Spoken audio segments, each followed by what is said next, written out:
The 9th Parliament was dissolved this evening by the Speaker Rebecca Kadaga, marking the end of the House business of the 9th Parliament. Of course, there are colleagues who will not be in the 10th Parliament, so we expect that by the 18th of May 2016, the offices and other assets of the Parliament which were entrusted to you will be handed over to the Sergeant-at-Arms. This can be done between now and the 18th of May. The 9th Parliament had 388 MPs compared to the 10th Parliament, which will be home to 458 MPs. This means an additional 70 MPs in the 10th Parliament. However, this number is expected to rise with the new districts expected to be passed and those waiting to be operational in the next financial year 2016-2017. In her statement to Parliament, Kadaga outlined the achievements of the 9th Parliament despite challenges of habitual absenteeism of the lawmakers. I'm delighted to announce that in this tenure we have enacted 102 laws, far beyond any other parliament. We have passed 207 resolutions. We've also had problems sometimes with the poor attendance and lack of quorum, but I do hope that in the 10th Parliament we can do better.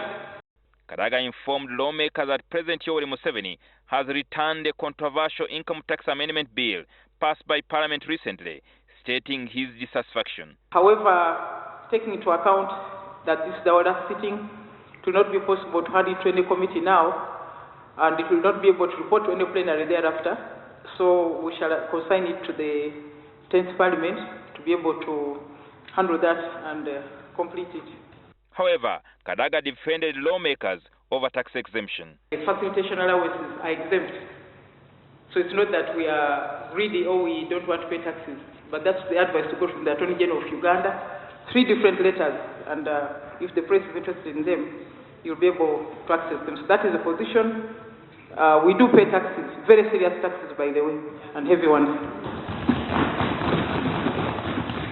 And lawmakers heaped praises to Kadaga's performance in the 9th Parliament, some clearly distraught for leaving the August House.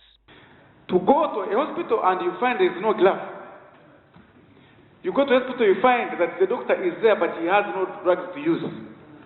And you see civil servants building houses without eating loans. You see workshops everywhere. I want you to be slight Magufulis of this country. You who are going to remain behind, remember one thing, that Uganda belongs to all of us. Remember one thing, that when you're making decisions, you are not making decisions for your personal benefit. You are making decisions that are going to affect lives of all other Ugandans. Former Minister for Ethics and Integrity, who also returned in the 10th Parliament representing Mufumbira East, Dr. James Nsabawuturu, says the 9th Parliament had lost direction and its integrity was under question. The moral integrity of this nation must be defended by Parliament. Parliament is the place where that defense must take place. And so when you have issues to do, for instance, legislation that is taking care of interests of MPs at the expense of other sectors of our economy and public service, then you begin to wonder, you begin to worry. It's like along the way, it got caught up in the dynamics of the kind of challenges you see this nation facing as a whole. At some point, it no longer represented the hope we originally did think it should represent. The MPs in the 10th Parliament will be sworn in starting on the 16th to 18th this month. Jingo Francis, NTV, Parliament.